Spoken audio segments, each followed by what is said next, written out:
I never thought that after losing my husband, my son would be so quick to cast me aside. A week after Martin's funeral, my son Brian texted me, "Start packing. We're selling the house."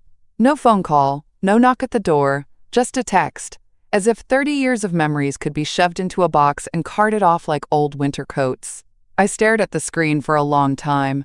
The coffee I'd brewed had gone cold in my hand. I wasn't even sure I was breathing. That message, it landed harder than the hymns at the funeral. Harder than the look on Brian's face when he gave that sterile eulogy. He had rehearsed grief. But this was real. Cold. Final. Not even a, "How are you doing, Mom?" Just, "Start packing." I didn't reply. Not right away. I read the words over and over, like maybe they'd rearrange themselves into something softer if I stared long enough. They didn't. Instead, I got up, my legs unsteady, and walked down the hallway to Martin's study. The smell of his aftershave still lingered on the leather of his office chair. I pressed my palm to the back of it, like I could summon him. My eyes burned, but I didn't cry. Not yet. I sat, and for the first time in a week, I let myself think. Not about the casseroles piling in the freezer, not about the empty side of the bed, but about that text. Brian didn't ask. He decided. And that's when it hit me.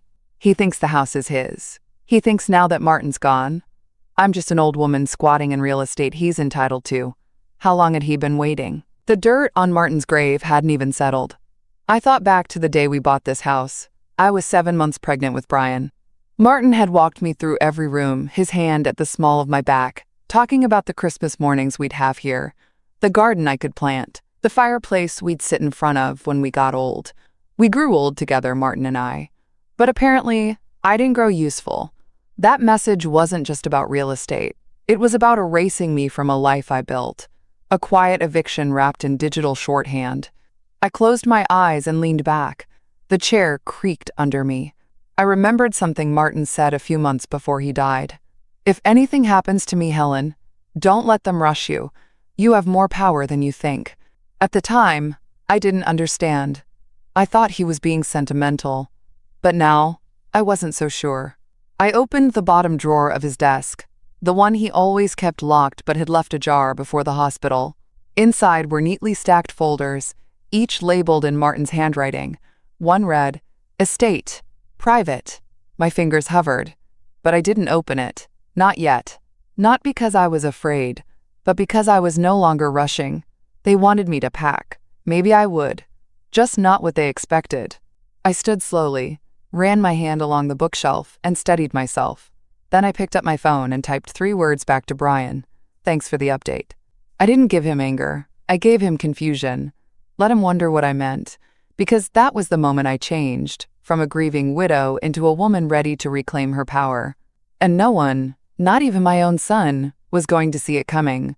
I sat in the kitchen, the same chair I'd sat in every morning for the last 30 years. Steam curled from the mug in my hand. World's best grandma, faded from the dishwasher. Amber gave it to me years ago, back when she used to run into my arms. Before she stopped calling. The silence in the house wasn't comforting. It was surgical. Precise. The kind of silence that follows a betrayal so sharp, your body can't even process the sound yet. I stared at the hallway. Martin used to hum when he walked it. Always barefoot. Always stopping to kiss the back of my neck if I was chopping onions or stirring soup. Now there was nothing. Just the quiet ticking of the old stove clock and the sound of the steam slowly dying. I didn't touch my coffee. My hands were too tight. Not from sadness. From restraint. I replayed the last few months. The little comments. "This place must be a lot to take care of. You know, the market's hot right now." Rachel's tight-lipped smiles over dinner. Her faux sympathy. The way she stopped bringing Amber to visit after Martin passed. And then the worst part. I heard them. Last night. I hadn't meant to. They were in the den, thinking I was asleep upstairs. But I couldn't sleep. I never sleep anymore. My body still turns to reach for Martin at 2 a.m. I had come downstairs for warm milk, barefoot like he used to be. And I heard it. "She's barely functioning," Rachel said. Brian didn't respond, just sighed. I looked into facilities. Somewhere near us. They're clean, safe. She can sell the house, cover the cost. She'd hate it, Brian said. Quiet, hesitant. Rachel snorted. She'll adjust. Eventually, they all do. I backed up the stairs, knees trembling. Not with fear, with rage. They weren't just trying to take my home. They were plotting to lock me away like a broken heirloom. They weren't worried about me. They were embarrassed by me. And they were making plans to make me disappear. Politely. That was the moment the fury hardened into resolve. They thought I was powerless. They thought Martin's death ended the chapter. They hadn't read the fine print. I sipped my now cold coffee, set it down with steady hands, and walked back to the study. The phone started ringing again the next morning. I let it go to voicemail. By noon, there were 5 missed calls. 2 from Brian, 1 from Rachel, 1 from Megan, my niece, the real estate agent I hadn't heard from in months, and 1 from a number I didn't recognize. Probably a friendly buyer. They weren't even trying to hide it anymore. By dinner time, a new voicemail from Brian. Mom, it's a big house. Too much for you. Let's talk about options, okay? Maybe Amber can still go to that private college if we handle this right. Amber's tuition. It wasn't even subtle. They didn't say it, but the message was loud. You've had your time. Now move aside. It was like watching my life be turned into a hand-me-down jacket, something they could wear, resell, or toss, depending on the season. Rachel sent a follow-up text. We're all just trying to be practical. This isn't an attack. Funny how people always say it's not an attack when they're the ones swinging. I didn't respond. I didn't call Susan Blake, the attorney, right away. First, I went back to Martin's study. It had always been his room. Even when he'd invite me in to sit beside him and go over the taxes or read the Sunday Times, I knew it was sacred space. I didn't dust his desk. I didn't rearrange his drawers. I didn't touch his files. But that morning, I stepped inside like it was mine. The carpet had flattened under his chair. The blinds let in slanted stripes of light across the bookshelves, dustier now, untouched for weeks. I opened the filing cabinet gently, one drawer at a time. I was looking for nothing and everything. Behind an old manila envelope labeled 2016 tax returns, I saw it. A thick, navy blue folder, the kind with the leather corners. It had no label.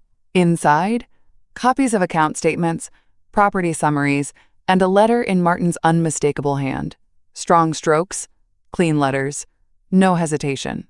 Helen, this isn't just about protecting you. It's about trusting you. If you're reading this, I'm gone. And I'm sorry for that. But I couldn't leave you defenseless. I've watched how they've changed. They love our money more than they love our memories.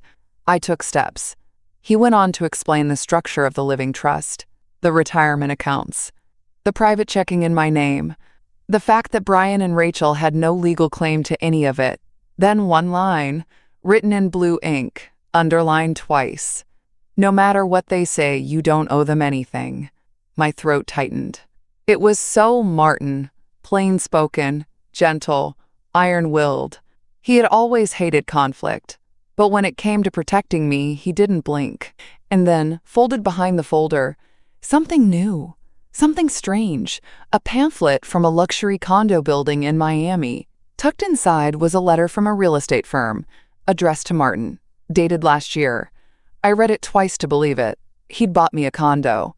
Not just looked into it, not dreamed of it, bought it, paid in full, in my name, furnished, managed. A little place by Biscayne Bay, with ocean views and a building manager named Mrs. Alvarez. I sat there stunned, the paper warm in my hands from my grip.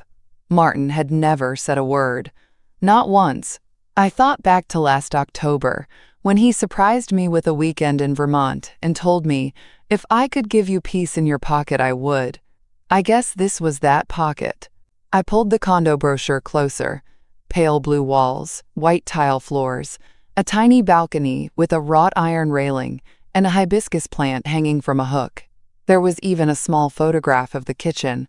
It looked nothing like our kitchen here. It looked like peace.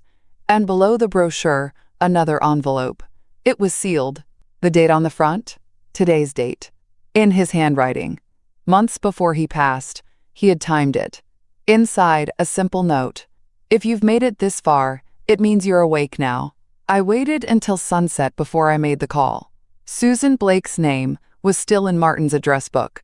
Not in his phone. He'd never liked typing on those tiny screens, but in his leather-bound planner, written in that careful script of his. Susan Blake, estate planning, 9 years, trusted, discreet. The phone rang twice before she answered. Susan Blake speaking. Her voice was smooth, practiced, the kind of voice that had said hard truths to grieving families, and still managed to sound like a promise. "Hello," I said. "My name is Helen Brooks. I believe you were my husband Martin's attorney." A pause, then warmth. "Helen, I've been expecting your call. He left instructions that you'd reach out. How can I help?" I told her I found the trust, the Miami condo, the bank card, the letter. Susan didn't sound surprised. "He did everything by the book, Helen. You're the sole owner of all properties and accounts. He removed the children from all documents 3 years ago. He was, how do I put it, realistic." That word sat heavy on my chest. Realistic. He knew. Before I did. Before I was willing to admit it. I made an appointment to come in the following week. Susan offered to come to me, but I wanted to go to her. I needed the ritual of it. The formality. The act of walking into a law office not as a victim, but as the legal owner of my own life. After we hung up, I sat in the quiet again. But this time, it didn't feel so hollow. It felt loaded, like the stillness before a storm you finally choose to walk through. The next day, I started small. I went to the bedroom and took out my documents: birth certificate, social security card, passport, medical records. I organized them into a clean leather folder. Then the bank files. I double-checked account numbers against what Martin left. Everything aligned. He'd labeled the folders in a way only he would. Helen, Shield, Helen, Freedom, Helen, just in case. I found myself smiling. Not with joy, with recognition. This man didn't just love me. He prepared for war on my behalf. I went to the closet and picked out the suit I hadn't worn since Martin's retirement party. Navy. Clean lines. Still fit. I folded it gently, placed it in a suitcase. I wasn't leaving yet, but I wanted to be ready. They'd asked me to start packing, so I did, but not the way they expected. I packed strategically, quietly, like someone who'd been underestimated for too long. And I said nothing. When Brian called the next day to say, "We're coming by this weekend to look at the garage," I simply said, "Sure." When Rachel asked, "Do you want us to help you pack up anything sentimental?" I replied, "That's kind of you." They thought I was being agreeable, but what I was doing was observing, watching how easily they moved around my home, claiming, prodding, preparing it for their own use. I watched Brian point at the living room wall. "We'll probably knock that out. Open the space a bit." Rachel took measurements. "Amber could have this room." No one asked me what I wanted. Not once. That night, I stood in Martin's study, looking out the window at the moonlight on the lawn. They thought I was done, but the truth was, I'd just started. Susan's office sat on the 3rd floor of a modest brick building downtown, the kind with frosted glass doors and that clean, polished scent of lemon oil and law. It was the first place I'd walked into in years where I didn't feel like someone's afterthought. "Mrs. Brooks," the receptionist said warmly, "Susan's expecting you." She met me in the doorway, small, sharp eyes behind delicate glasses. She looked like the kind of woman who never missed a single word in a contract. "Come in, Helen," she said, gesturing to a seat across her desk. "I've got everything ready." She pulled out a thick binder, Martin's name embossed in gold lettering, and opened to a tab labeled Final Protections. "He was meticulous," she said, flipping pages. "The trust is solid. No probate.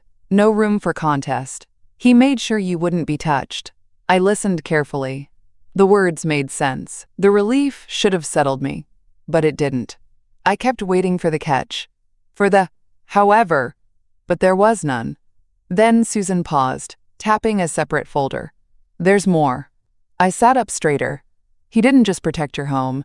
He moved all accounts. Checking, savings, retirement, into your name. Removed the kids from every deed, every beneficiary form.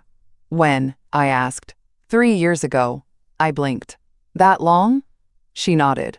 He said they were already changing. He didn't want to believe it at first, but after a few family dinners, he made the decision. Family dinners. I remembered them. Rachel's tight smiles. Brian's rehearsed praise, always, just after Martin offered to pay for something. He told me once, Susan continued, that he hoped he was wrong, but he'd rather be wrong and prepared than right and helpless. I swallowed hard. And the condo? She smiled. Yes, the Miami property is yours outright. Bought last summer. He said he planned to surprise you when you were ready to start breathing again. I couldn't speak. Susan slid the final envelope across the table. There's something else. He left this with instructions to give it to you on the day of our meeting. I opened it slowly. Inside, a small letter and a sleek silver bank card. $50,000, Susan explained. In a private account. His note called it your Independence Fund. No ties, no reporting, just yours. I read the letter quietly. Martin's handwriting was steady, confident. If you're holding this, Helen, it means you made it past the first storm. This is for the second. For the choice. For your freedom. Not for groceries. Not for guilt. Use it to move, or to fight, or to start again. But whatever you do, don't ask permission. I folded the note carefully and tucked it back inside. I can't believe he kept all this from me, I whispered. He didn't keep it from you, Susan said softly. He gave it to you when you were ready to hold it. I stared at her. I think he knew that grief fogs everything, she added. But once you could see clearly, he wanted you to see everything. I nodded, my fingers tightening around the folder. Susan pushed a final document across the table. This is just a written affirmation of your sole ownership. I'll keep a copy here, but this one's yours to carry. I took it with both hands. When I walked out of that office, I wasn't light. I wasn't euphoric. I was steady. And that was better. I didn't call Brian. I didn't text Rachel. I didn't change my tone. Instead, I walked to a nearby cafe, ordered a black coffee, and sat by the window, watching people pass. They had no idea what I'd just done, and neither did my son. But soon, they would. 2 days later, Brian texted me again. Mom, Greg's client wants to close in 2 weeks. Can you be out by then? No. Are you okay? No. How are you holding up since Dad's funeral? Just the deadline. I sat at the kitchen table, his message glowing on the screen beside Martin's mug, property of grumpy old man. I had kept it out of habit, not sentiment. But now, it felt like a line drawn in ceramic. My fingers hovered over the keyboard for a long moment. I knew what they expected. Panic, stalling, maybe a soft protest. But I gave them none of that. I typed, I'll be out by next Friday. It took less than 10 seconds for the typing bubbles to appear. Really? That's amazing. Thank you, Mom. This will make things so much easier. Easier. That word again. Easier for them. Simpler for them. I closed the text thread and opened a browser instead. It took me less than 5 minutes to hire the moving company. Not to pack my things. To pack theirs. There was still a garage full of Brian's high school trophies. His first bicycle helmet. Boxes of college books that Rachel said she might resell someday. And the piano. That old upright Martin and I paid for when Amber wanted lessons. Lessons she gave up after 6 weeks. They'd left it all here like this was still their home. Like I was the housekeeper of their childhood. So I made a list. Brian's boxes, labeled and stacked. Rachel's wedding china, never picked up, wrapped in bubble wrap. The piano, polished. The bench stuffed with old sheet music, each item tagged and ready for delivery. I didn't touch Martin's things. Those would come with me. Quietly, carefully. I called the moving company. Gave them 2 addresses, Brian's and Rachel's. I told them exactly what to take, exactly what to say. When you drop it off, tell them it's from Helen Brooks. Say, she thought you'd want to keep these memories safe. Then leave. The man on the phone paused, then said, Yes, ma'am, we'll make it respectful. That evening, I started my own packing. But not in boxes. I packed a carry-on with what mattered: Martin's letters, our wedding album, my documents, the folder from Susan, a small jewelry pouch with my mother's ring, and the sapphire necklace Martin gave me on our 30th anniversary. I didn't touch the dishes, the furniture, the paintings on the wall. They could keep the shell. I was taking the soul. I walked from room to room like a curator, saying farewell. Not with grief, with authority. This was no longer a negotiation. This was an execution of my own plan. I stood in the middle of the living room, the one Rachel said she'd open up, and looked around one last time. Then I whispered it into the quiet. You think I'm leaving empty-handed? You have no idea. That night, Rachel texted a photo of a backsplash tile. Thinking of something like this for the kitchen. Thoughts? I stared at the screen, then deleted the message without replying. She thought she was preparing to move in. She didn't know she was about to receive her old wine glasses and a pink crocheted baby blanket she forgot she left in the attic. The house was still for the first time in days. Not quiet. Still. The kind of stillness that settles after you make a decision that cannot be undone. I stood in Martin's study again, my hand resting on the back of his chair. The leather was worn, but still held the faintest scent of his aftershave. I used to joke that the chair smelled more like him than his old flannel pajamas. I sat down slowly, the folder from Susan Blake open in front of me. All the legal proof I needed was stacked in tidy, stapled piles. Trust documents, deeds, financial account summaries. My name. Only my name. They couldn't touch a dime. Couldn't sell a door hinge without me. But even with all that paper armor, something inside me still ached. I thought of Amber. The last time she ran through this hallway barefoot, she was 7, chocolate on her face, chasing a butterfly she swore lived behind the curtains. Now she barely looked up from her phone when I visited. If I visited, I remembered holding her hand in the waiting room the day Rachel cried over Amber's preschool tuition, how I quietly pulled out a check, pretending it was no big deal. Later, it was braces, then summer camp, then dance costumes, always a little short this month, always presented with a smile and a guilt-wrapped bow. I wrote every check without complaint. And now, I wondered, had they ever told her? Did Amber know that Nana paid for her dreams while her parents remodeled kitchens and took ski trips? I doubted it. And that's when it hit me like a slap. My love had become currency. And when the currency ran out, or when they thought it would, they stopped seeing the woman behind it. I picked up the check stubs from an old folder. I'd kept them, not for proof, but for memory, for the moments when I'd felt useful, part of something. Now they just looked like receipts from a transaction I never agreed to.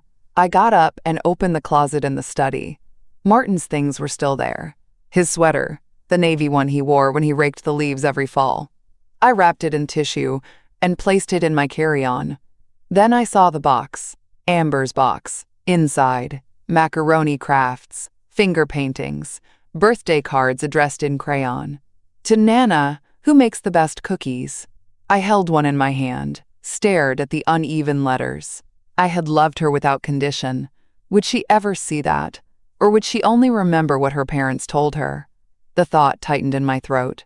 But no matter what Brian and Rachel said, no matter what story they spun about me downsizing or needing help, I had my own record, my own story.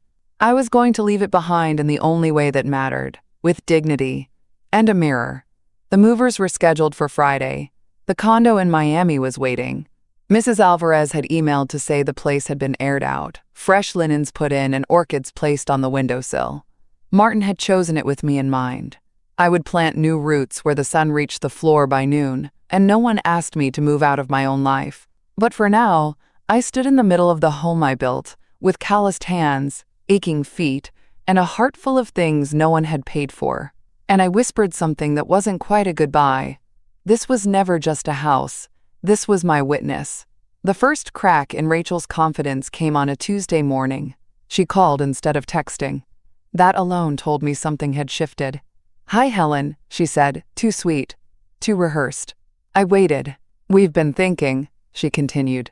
"You know about your living situation, about your comfort." I said nothing. "So," she pushed on, "Brian and I had this idea. What if we finished the basement at our place? We could build you a kitchenette, a private bathroom, even your own entrance. It would be like an in-law suite, your own space. My heart didn't race. My hands didn't tremble. I wasn't surprised. I'd been waiting for this script. Rachel, the problem solver, the martyr, the benevolent planner. I took a slow sip of coffee. Then I asked, calmly, "When was the last time you called just to check on me?" Silence. "I mean," I added, "a call that wasn't about the house, or Amber's tuition, or your schedule. A call just to ask how I was doing." She stammered. Well, life's been hectic." "I see." She tried again, more nervous now. "It's just, we don't want you to feel like a burden." There it was. That word. Again. Burden. I wanted to laugh. Not because it was funny, but because it was so predictable. That was their fear. Not that I'd fall, or struggle, or be lonely, but that I'd linger, take up space, interrupt the neat picture of their perfect home and curated life. "I appreciate the offer," I said finally. "Really?" She perked up. "I appreciate it," I repeated. "But I'm not interested." Another pause. "You'd have everything you need," she said, trying to keep her voice light. "Privacy, stability, family." I leaned forward, resting my elbows on Martin's desk. "Rachel," I said, quiet and even, "I don't want stability. I want freedom. And I'm not looking for a basement to die in." She inhaled sharply. "That's not fair." "No," I said. "What's not fair is that you think I should feel grateful for being offered a corner of your house like a rescued dog." Her tone changed. Tighter. "We're trying to help." "No," I said again. "You're trying to contain me." Another long silence. Then, finally, "I'm not sure what you want, Helen. I want you to stop pretending this is about concern. It's about convenience. You want the house, and you don't want me in the way." "That's not true." "It is," I said gently. "And it's okay that you've made your choice. But now you're going to see what happens when I make mine." She tried to pivot, offense to defense. "I just don't want this to get ugly." I smiled. It wasn't kind. "Then you should have been nicer to the woman who owns the deed." Click. She hung up first. I stared at the phone a moment longer, then set it down beside the folder with my name embossed across the front. It felt like chess. She'd opened with a polished pawn. I just moved my queen. And I wasn't bluffing. I walked back into Susan Blake's office the next morning with the same steady steps I used to take in church. There was something sacred about knowing your life was finally yours again. She greeted me with a nod, her eyes sharper this time. She could tell the game had shifted. "They're pushing, aren't they?" she asked. "They've started using words like burden and basement," I said, sitting down. Susan smiled grimly. "That's when the kindness turns to control." I opened my purse and laid out the text messages. Brian's requests, Rachel's updates, the voicemail about closing dates, and making it easier for everyone. I placed them neatly on her desk, each one a breadcrumb leading to their intent. "Can they force a sale if I refuse to sign?" I asked. Susan didn't hesitate. "No," she said firmly. "They can't sell what they don't own." And Martin made damn sure they don't own a single tile of that house. I let out a slow breath, not relief, exactly, but confirmation. Like a lock clicking into place. "The trust names you as sole beneficiary," she continued. "The house, the accounts, the Miami property, it's all yours. Without contest. Martin revoked their rights 3 years ago. They can't claim a thing." I leaned back, crossing my hands over my lap. "Do they know that?" I asked. Susan's eyes glinted. "Not yet, but I can draft a formal statement, if you're ready." I thought of Rachel's voice, sugar-dipped and slicing. I thought of Brian's texts, short, transactional, like I was an item on a closing checklist. I nodded. "Good," she said, already pulling out a fresh document. "And Susan," I added, my voice low but certain, "I want it printed and delivered in person, not emailed, not mailed, hand-delivered, to Brian, at work." She paused, a smile tugging at the edge of her mouth. "You're sure?" "I want him to open it at his desk," I said. I want him to feel it. We worked through the wording. Simple, legal, final, per the terms of Martin Brooks' irrevocable trust. All assets, including the primary residence, are solely owned by Helen Brooks. No third party has authority to list, negotiate, or transfer said property. Any attempts to do so will be considered fraudulent and subject to legal action. She placed the final copy into a crisp white envelope. No frills, no flourish, just truth. As she handed it to her assistant for delivery, Susan looked back at me. "You're calm," she said. "I've never felt calmer," I replied. They've been speaking their truth for weeks. It's time I spoke mine. Outside, the sun was sharp on the pavement, the kind of August light that casts everything in contrast. You can't hide in that kind of brightness. It exposes. I stopped at the cafe again, the same one I'd sat in after our last meeting. I ordered black coffee, no cream, no sugar. I didn't want soft edges. While I sipped, I imagined the moment Brian would open the envelope. The confusion, the flush of realization, the slow descent from assumed control to powerlessness. It wouldn't be rage. Not yet.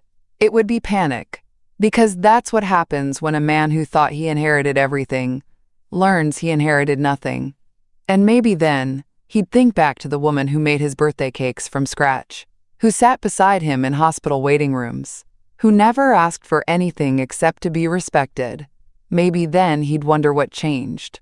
And maybe, just maybe, he'd realize he did. By Friday morning, the air in the house felt different. Not lighter, just still, like something had taken its last breath. I stood at the edge of the bedroom, suitcase open on the bed, and for the first time in weeks, I packed for me. No heirlooms, no linens, no boxes marked Brian's childhood art projects, just what mattered. Martin's letters, the good jewelry, the navy suit I wore to his retirement party, a paperback I'd been meaning to read for 3 years, my passport, and the folder. The one that held everything they didn't see coming. I didn't cry. I didn't pace. I didn't second guess. I had called Mrs. Alvarez that afternoon. Her voice was warm and efficient. "Yes, Mrs. Brooks," she said, in her careful English. "Everything is ready. The condo has been cleaned. The plants are watered. I left the keys at the front desk for you." And then softer, "He spoke of you often. Said the place would make you feel strong again." I sat with that for a long time. Strong again. Not safe. Not stable. Not settled. Strong. They always thought I was fragile. Because I was quiet. Because I never raised my voice. Because I didn't bark or slam doors or fight in public. But quiet women aren't weak. We're just measuring, watching, waiting. And when we act, we don't ask permission. I called a small real estate office Martin once used to lease a workshop space. I remembered the name because he liked the woman who ran it. "No nonsense," he'd said. "The kind who reads the fine print and tells you when you're being dumb." Her name was Joanne. When I called, she remembered Martin immediately. "God, that man loved a good pen," she chuckled. "He signed everything with a fountain." "So do I said. "Must be contagious." I didn't tell her about Brian, or Rachel, or the vultures circling. I just said I needed the house listed discreetly. No signs, no public open houses, private showings only. She understood immediately. By Thursday we had 2 offers, both full price, but one came with a letter. It was from a young couple, newly married, expecting their first baby. The woman wrote about the garden, how she could picture planting lavender under the kitchen window. The man mentioned the fireplace and how it reminded him of his grandfather's cabin. They didn't just see square footage, they saw a home. That's who I sold it to. Joanne handled the closing like a sniper. Quick, clean, confidential. The paperwork was in Susan Blake's hands before Brian ever noticed the house was off the market. I arranged for the moving truck to arrive an hour before I left for the airport. They hauled out the boxes I'd labeled Brian, fragile, Rachel, kitchen, Amber, memory box. I gave them 2 addresses. I asked them to deliver with this message. "These were left behind by Helen Brooks. She thought you might want them returned. She's no longer at this address." That morning, as I locked the front door for the last time, Joanne texted, "Closing complete. Wire transferred. You're officially free, Ms. Brooks." I stood on the porch where Martin used to sit with his morning paper. The sun was rising, casting long gold shadows across the lawn. The magnolia tree was in bloom. It was the last thing I looked at before I turned away. At the airport, I kept checking my phone. Not for doubts, but for fallout. I expected Brian's fury, Rachel's confusion, but nothing came. Not yet. They were probably still in shock. Or denial. Or still assuming this was all a joke I'd reversed before the weekend. But it wasn't. This wasn't a cry for attention. It wasn't a message. It was a move. I boarded the plane with my carry-on, Martin's sweater tucked over my lap like a shield. I didn't cry when the wheels left the ground. I didn't even blink. Because I wasn't escaping. I was arriving. When the plane landed in Miami, I turned my phone on. One message blinked on the screen, from Brian. "Where are you? The movers just dropped off our stuff. Is this some kind of punishment?" I stared at it for a long moment. Then I replied, "This is closure. The house was never yours. Now you can stop pretending it was." No response. That was the first silence I enjoyed in a long, long time. Brian showed up on Saturday, dressed for war, navy blazer, leather folder tucked under his arm, that same tight jaw he wore at Martin's funeral, like the world owed him something just for showing up. But this time, he wasn't walking into a church pew. He was walking into a storm of his own making. I watched from across the street, tucked in Joanne's car. She offered to drive me by, one last time, for closure. We parked beneath the shade of an old elm. Windows cracked, air warm and humming. He stepped out of his SUV, eyes scanning the lawn. The truck was already gone. The porch was bare. The windows empty. The sold sign staked clean into the grass. Red letters bold and final. He stopped mid-step, stared. The manila folder in his hand dipped slightly.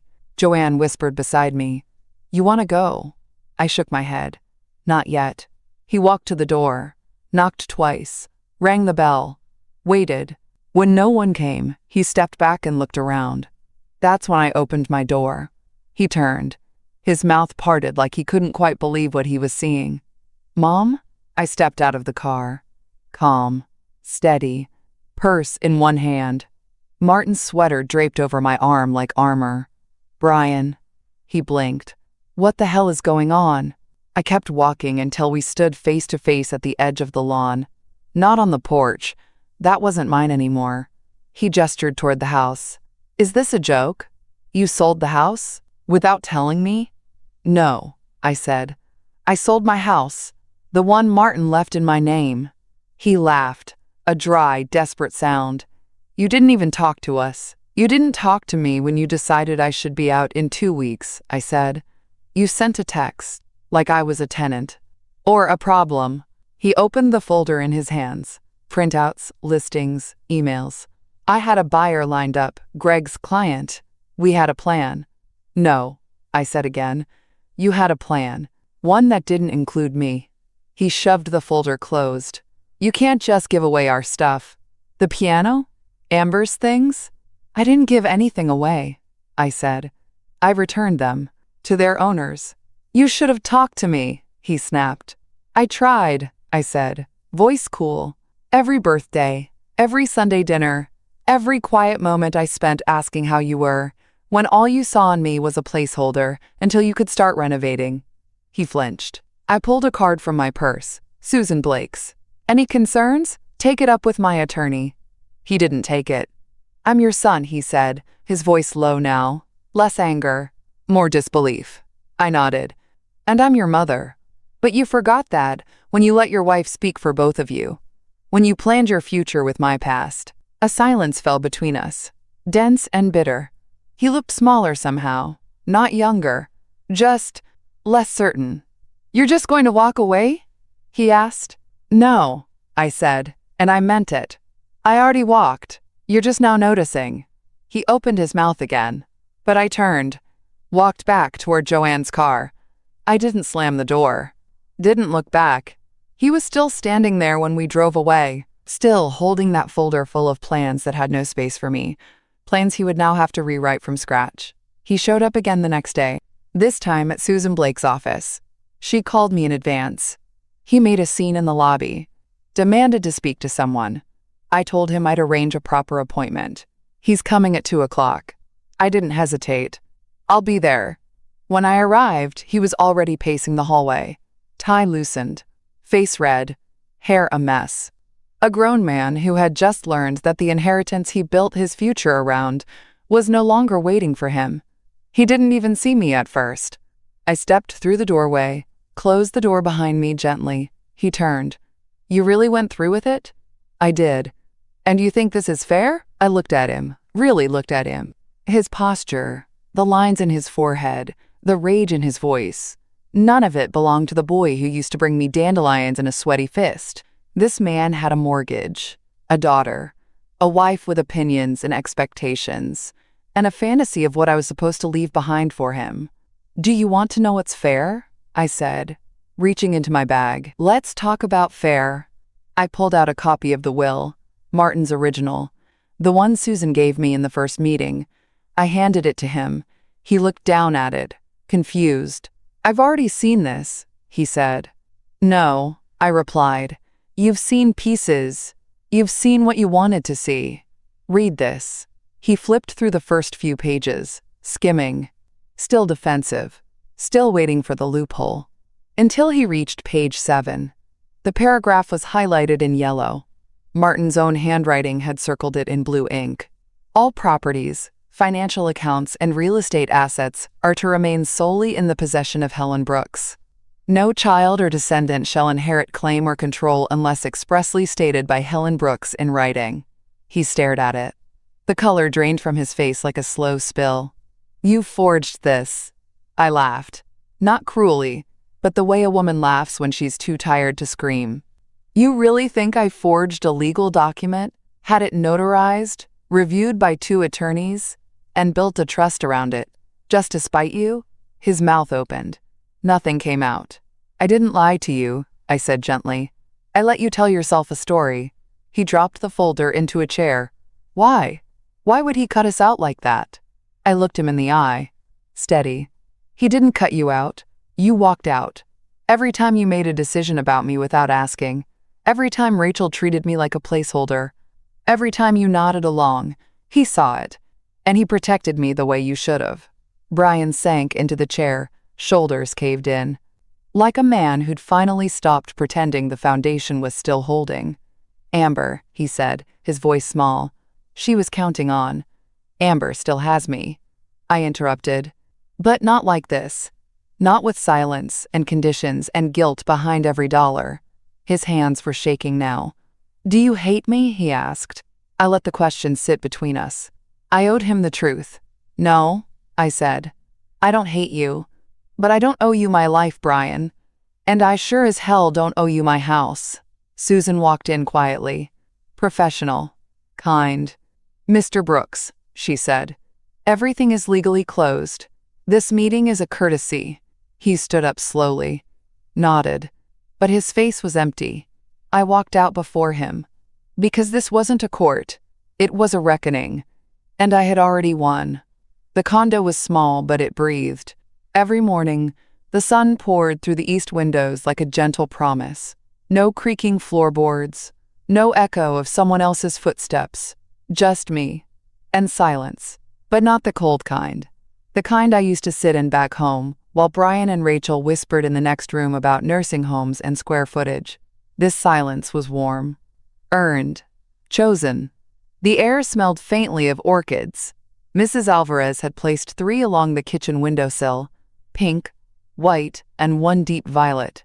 "For luck," she'd said. I didn't need luck. I had freedom. I unpacked slowly over the next few days. Not because I had too much. I'd only brought what mattered. But because I wasn't rushing anymore. There was no one waiting for me to hurry up. No one tracking my movements like a shared calendar event.